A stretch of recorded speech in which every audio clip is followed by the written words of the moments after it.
All right, we're here in the lab and we are going to be working on transplanting seedlings that we've had in flats into our 4-inch pots. And in order to do that, we're going to have to open the mail.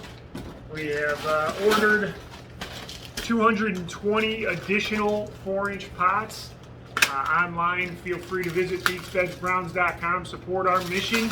We are distributing products that we use and we purchase, and you'll be able to support our continued mission to distribute 100,000 seed kits in the next 10 years. We recently crossed the 500 seed kits distributed threshold at the Porter County Recycling's Earth Day event, where we gladly distributed seed kits, potted plants from our seedlings, as well as the registrants. We had over 47 registrants that signed up to receive their free seed kit. It's been a busy growing season. We've had 80-degree temperatures here in Indiana. We've had sub-freezing temperatures. That's zone 5B for you.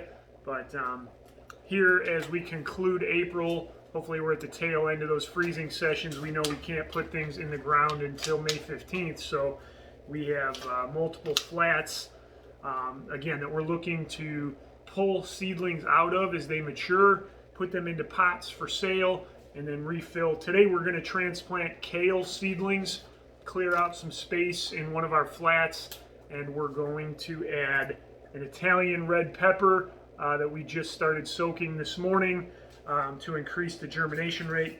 I'm pulling out and separating these 4-inch pots so that we can scoop. I like to half fill. Usually my son assists. He's been a great help this season, getting him exposed to gardening at a young age. So we fill all of these halfway. Then as I separate the seedlings from the flats, it's a much smoother process. We're using a mix of organic topsoil and a mulch mix. So it's going to have some larger organic material and additional nutrients that just the organic topsoil would not have. So again, as I half fill these, it makes a manufacturing line, streamlines the process a little bit. And again, nothing but the highest tech tools here. Our popsicle stick that will also serve as a indicator of what these plants are. We'll scoop out the seedling that should, there you go, have a very healthy root base. And then we'll kind of tilt this pot in so the dirt's halfway, drop it in, press it into that sidewall, and then fill it with our hands.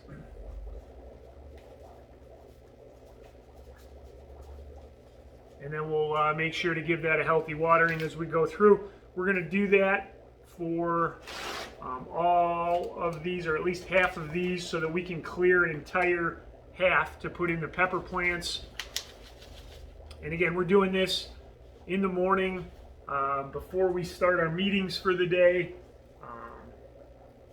Time is always at a premium, and if I have an hour here, an hour there to start the day and end the day, then I can do something I enjoy.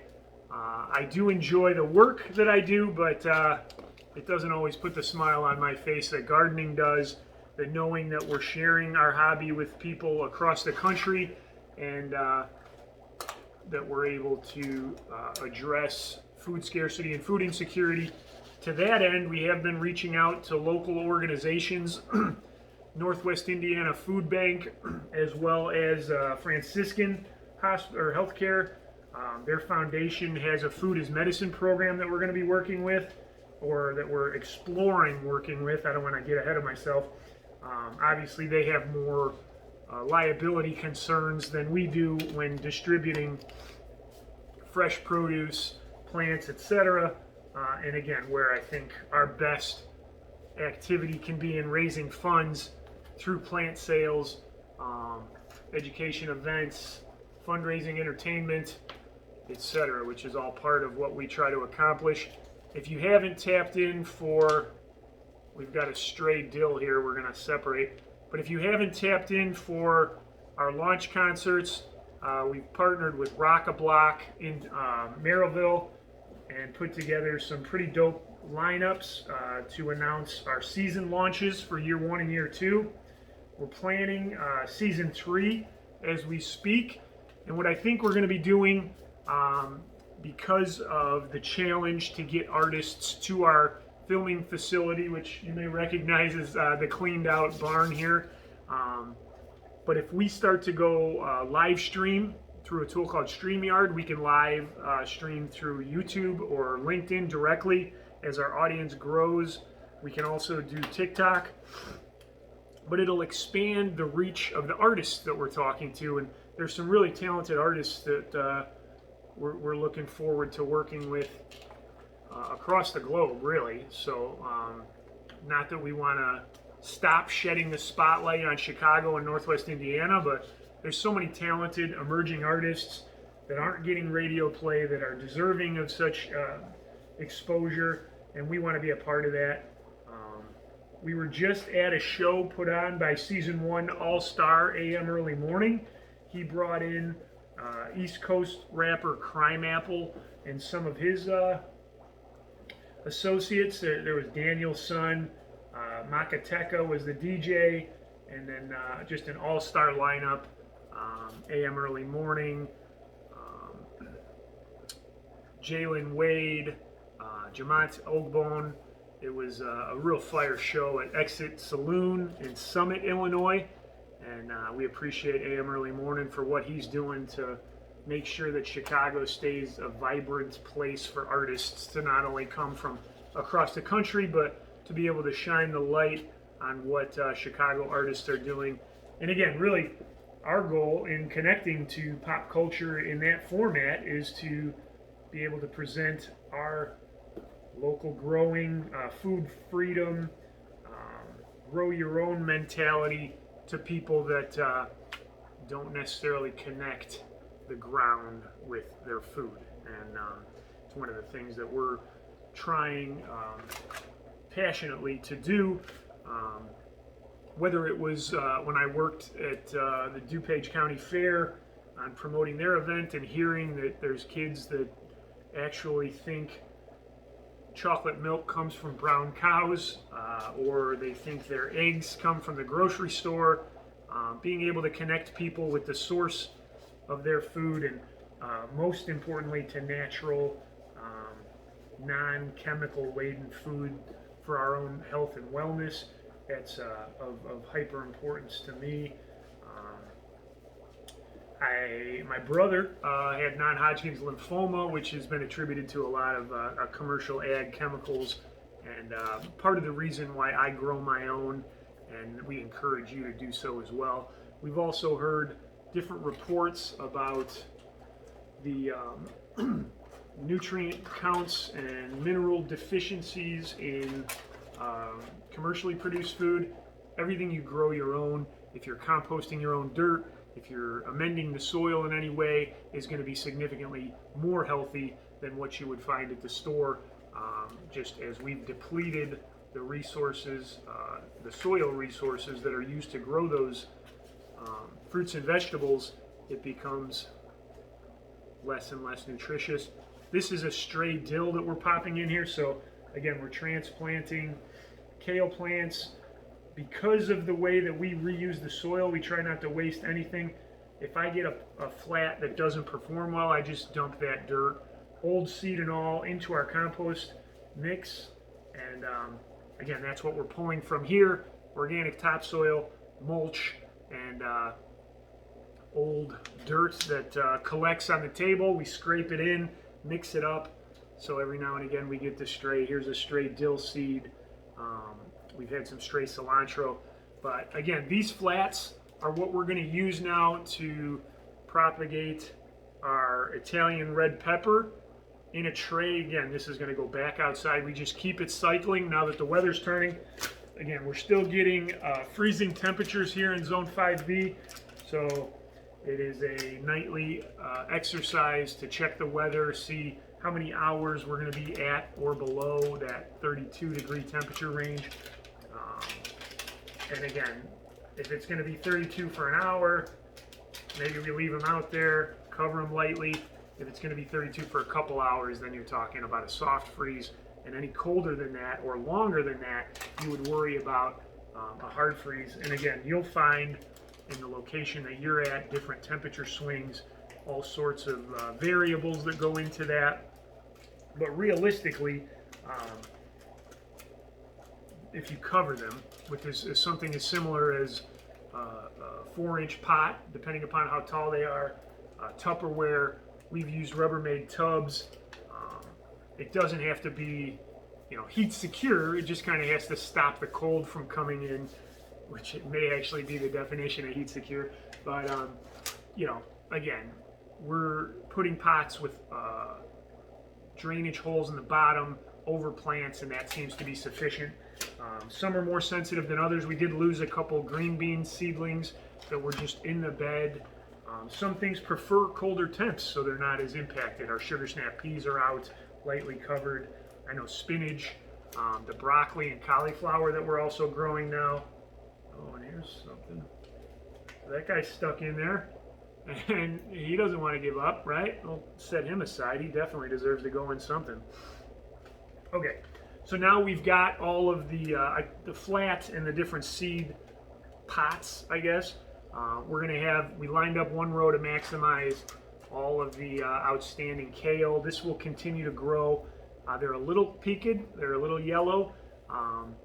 When we brought them from under the LED lights to outside for hardening, that's when we had a week of 2 80-degree days, maybe even 3, and a lot of our plants went into shock. You should start hardening a couple hours at a time. Because I was out working, I wasn't able to get them inside, and we lost 3 trays of cucumbers. These plants are in shock, but have transplanted nicely into the other pots. And again, in terms of being able to keep the cycle going, some of this dirt was wet, so we're going to give it a quick stir. And we'll show you, this isn't anything scientific. We line these up, throw some dirt in there, scoop it in, and again, keep the process moving. We only have roughly 325 square feet. We have 2 15 by 20 foot raised beds that are in the shape of kind of an M, and then they're fully enclosed to protect for deer. And then we just built a 8 by 3 raised bed that we've got on the east side of the barn so that it captures real early morning sun. And we're going to do the 3 sisters in there with the corn, spaghetti squash, and beans. See how that does. Again, we have deer, we have a couple stray cats in the neighborhood, we have a lot of things that enjoy eating, which is why we've got the enclosed raised beds. But we'll see how it goes. Again, trying to expand square footage so that we can grow more. And our goal is to get 4 different turns of the garden bed. So what I mean by that is, as we get some of the early season crops or things that are in the ground now, the beets, we've got some greens, radish. As those mature and we pull those out to eat, we'll immediately pop the next thing in, whether it's tomatoes or peppers or eggplant or watermelon or a couple different kinds of squash. We'll keep it moving. Last year we took a couple weeks off for summer vacation. I told my wife and kids no more summer vacations. We'll see if they can adhere to that, but it's prime growing season, and that's when I'm at my happiest. So let's take vacations at another time, maybe when it's cold out, and that might be optimal when we aren't getting sun here in Zone 5B. Let's go somewhere sunny. So again, there's no method to the madness here. I just kind of scoop and level this out, make sure that these are partially or 3/4 of the way filled, no big chunks. And then a couple different ways we can do this. We can smooth it out with our high-tech popsicle sticks, our go-to tool of choice. Again, we have some plastic labels here that they've sent to us, and we don't want to waste, but it all just breaks down. It all ends up in the dirt, and we prefer that be wood from a personal standpoint. There's no rhyme or reason to it. All right. So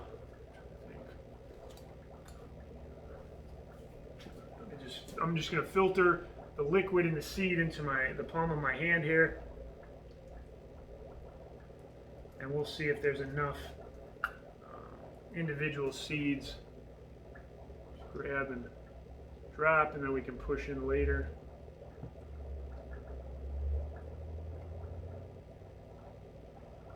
We've had pretty good germination rate with all of the seeds saved from last year. This is a purchased variety. These are great for a mixture of things. If we mix with the serranos, we can get some heat to it. But these are kind of fridge peppers that are snackable, have a nice little crunch, a little sweetness to them. We got a colored variety as well as the Italian, which is just red. And again, we're trying them out. We'll, if we like it, we'll save the seed. We'll add it to our list. Again, we're buying heirloom seed, which means that it was grown from its parent and not a blend of other things, so that we can then harvest the seed and use it in our planting in the future, which we do. We've started doing all of our seed saving. We're probably at about 75%. All the seeds available online are from Skibby Farms, and we encourage you to, again, show your support. Visit online, buy some stickers, some seeds, some growing materials, t-shirts. We would welcome your support. And again, that just helps us defray the personal investment behind postage, web support, distribution costs, and again, to our goal of 100,000 seed kits. If you support gardening, if you want someone else to share a passion that you have in getting your hands dirty and working with the earth, then I encourage you to support. Okay, I think we're just going to end up with 2 full flats. As we've gotten these, they've separated, so we can just pull those out, and those can be something else. And there you go. Quick morning activity. We can get to our day. We can have had our hands dirty. Whatever positivity that brings to your day, it definitely gets our day started in the right direction. And we've added to the number of pots that can be transitioning in to make sure that we have some resources to be able to distribute when there's a farmer's market or event that we can attend. So I'm Joe Skibby. This is Beets, Beds, and Browns. If you like hip-hop, gardening, and brown spirits, you're in the right place. Please share with your friends, hit the subscribe button, and leave a comment. Let us know that you're tuning in and enjoying our content. Thanks, guys, and happy planting.